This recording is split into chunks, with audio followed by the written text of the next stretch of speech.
नमस्कार, आप देख रहे हैं लाइव लगातार और मैं हूँ रिया किस्पोटा। अभी हम लोग मौजूद हैं रांची के सिटी एसपी ऑफिस के सामने, जहां पर एक विवाद सामने आया है जो ज्योत्सना केरकेट्टा की ओर से आया है, जो डिजिटल प्लेटफॉर्म एक प्रोग्राम में जाकर उन्होंने जो अपशब्द का इस्तेमाल किया था गुरु द्रोणाचार्य के ऊपर से। मैम, आप इसमें क्या कहना चाहेंगे?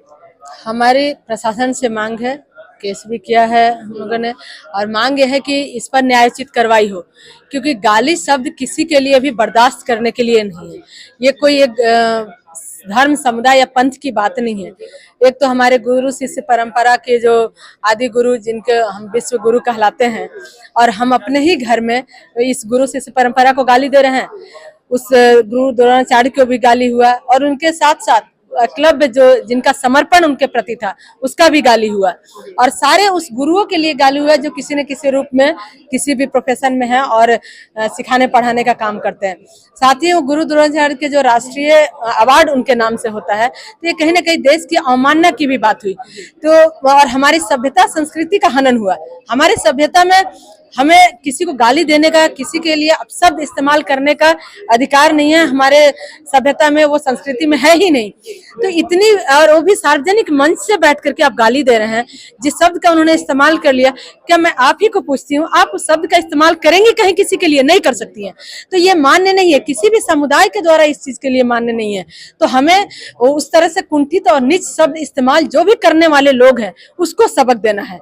एक सिर्फ एक महिला की बात नहीं है, इसलिए हमें इसके लिए न्याय चाहिए, ताकि जो इस तरह की मानसिकता रखते होंगे, ओछी मानसिकता की उल जुलूल बातें करके हमको फेमस होनी है, उन लोगों को इसे एक सबक मिले, ताकि वो दोबारा कोई भी इस तरह की बातों का इस्तेमाल सार्वजनिक मंच से न करे। बार बार बोला जा रहा है कि फेमस होने के लिए ये सब किया जा रहा है, इस पर क्या कहेंगे?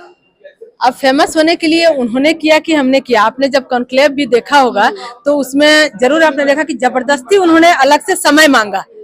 तो ये जब बाकी सारी बातें खत्म हो गई थी, तो इस बातों को बोलने का मतलब ही था कि आप उल जुलूल बोल करके अभी तो बोल रही है। आप ये स्टेटमेंट भी आपने देखा होगा कि सुना, हाँ, अभी भी आपने स्टेटमेंट देखा होगा। वो तो उस दिन की बात हुई, उस दिन भी, उसके बाद भी स्टेटमेंट आपने देखा होगा कि कुछ लोग गाली देते हैं, जैसे जयराम महतो का नाम लिया, कई लोगों का नाम लिया कि गाली देकर के फेमस हो गए। गाली देकर फेमस हो गए कहाँ से आपने देखा? आपने देखा मुद्दे पे लड़के लोग फेमस हुए। आप भी लड़िए ना। आदिवासी भाई बहनों के साथ बहुत सारी जातियां हो रही है, उनके बेघर हो रहे हैं, आप उनके लड़िए, हम सब आपके साथ हैं। उसमें फेमस होइए, समाज के अच्छे मुद्दे उठा करके फेमस होइए, समाज के अच्छे मुद्दे के लिए फेमस होइए। कहाँ किसने रोका है? और हम आपके जैसे मतलब गाली गलौज देने वाले के लिए रोकने जा रहे हैं, तो हम फेमस कैसे हो रहे हैं? हम तो आपको रोक रहे हैं।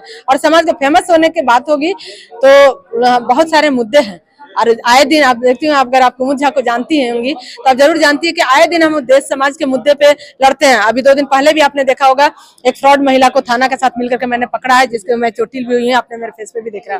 तो हम तो आए दिन समाज के मुद्दों पे लगते हैं। तो हमको वैसी फेम चाहिए ही नहीं जिसमें मुझे गाली और उल जुलूल बातें करके चाहिए। मेरी फेम जितनी ही रहे वो ऐसी रहे कि कोई नाम ले तो कहे कि हाँ, ये सामाजिक मुद्दे पे खड़े होने वाली महिला है। हमें उनके जरा फेमस नहीं होनी है। आइए हम बात करते हैं कि ज्योत्सना केरकेट्टा की तरफ से जो अपशब्द का इस्तेमाल हुआ है, हम उस विषय में आज बात करेंगे।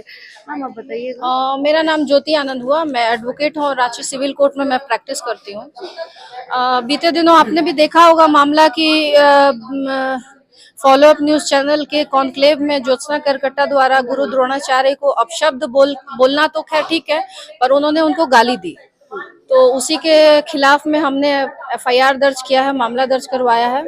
और हम लोगों को देखिए, उनका बार बार लोग बोल भी रहे हैं कि वो माफी मांगी है, पर आपने उनका माफीनामा भी देखा होगा कि माफीनामा में वो एक तो ये बोल रही हैं कि लोगों के बोलने के बाद मैंने माफी मांगा है और वीडियो डिलीट किया है, जबकि ये उनको खुद एहसास होना चाहिए था कि उन्होंने कितनी बड़ी गलती की है। पढ़ी लिखी महिला है, जैसा वो बताती हैं कि मैं बहुत पढ़ी लिखी महिला हूँ, मुझे भी नॉलेज है। तो उसके बाद फिर और देखा जाएगा कि माफी भी उन्होंने प्रॉपर तरीके से नहीं मांगी है। उन्होंने कहा है कि मैंने गुरु द्रोणाचार्य का नाम लिया है, इसीलिए मैं माफी मांग रही हूँ। तो हम लोग तो इस चीज पे आपत्ति नहीं कर रहे हैं कि आप गुरु द्रोणाचार्य का नाम क्यों ले रही है। हमारी आपत्ति इस बात पे कि आपने उनको गाली क्यों दिया, और उनको आज भी इस चीज का एहसास नहीं है कि उन्होंने क्या गलती की है। 2-3 दिनों पहले मैंने उनका एक वीडियो देखा है, जिसमें वो बोल रही है कि एक एफआईआर होने से क्या होता है, मैं तो अब जिसको मन जो मन वो बोलूंगी, कौन मुझे रोक लेगा। तो तो अभी शायद उनको अनुमान नहीं है कि उन्होंने क्या गलती किया है और इसकी क्या आगे उनको मतलब झेलना पड़ सकता है। बहुत सारा चीज भी उन्होंने बोला है कि आप लोग फेमस होने के लिए ये सब कर रहे हैं या फिर नहीं नहीं, हम बिल्कुल क्या कहना फेमस चाहेंगे होने के लिए तो आप खुद देखी होंगी कि कितने दिनों से ज्योत्सना केरकट्टा को लोग जान रहे हैं। वो तो खुद गाली दे दे के लोगों को फेमस हुई है और वो खुद स्टेटमेंट देती है कि जैसे जयराम महतो गाली दे के फेमस हुआ है वैसे मैं भी गाली दे के फेमस होंगी। तो हम लोग तो गलत के खिलाफ खड़े हैं ना, और हमें फेमस होने की जरूरत नहीं है। मेरा प्रोफेशन अलग है, मैं अधिवक्ता हूँ और मुझे वकालत करना है और मैं अपने क्षेत्र में फेमस हूँ। आप पता करेंगी कि मेरे क्षेत्र में शायद ही कोई ऐसा होगा जो मुझे नहीं जानता होगा, क्योंकि मैं अपने एसोसिएशन में भी चुनाव लड़ती आ रही हूँ, मैंने पोस्ट होल्ड किया है, तो मेरे क्षेत्र में लोग मुझे जानते हैं।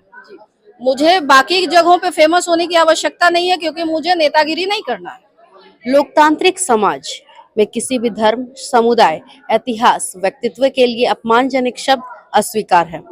ज्योत्सना केरकेट्टा द्वारा द्रोणाचार्य के लिए कहे गए अपशब्द आज भी सवाल खड़े कर रहे हैं। द्रोणाचार्य जिसे हम गुरु मानते हैं, जिसके नाम से अवार्ड भी दिए जाते हैं, आज उन्हीं को अपशब्द कहा जा रहा है। क्या यही फेमस होने की नई रणनीति है?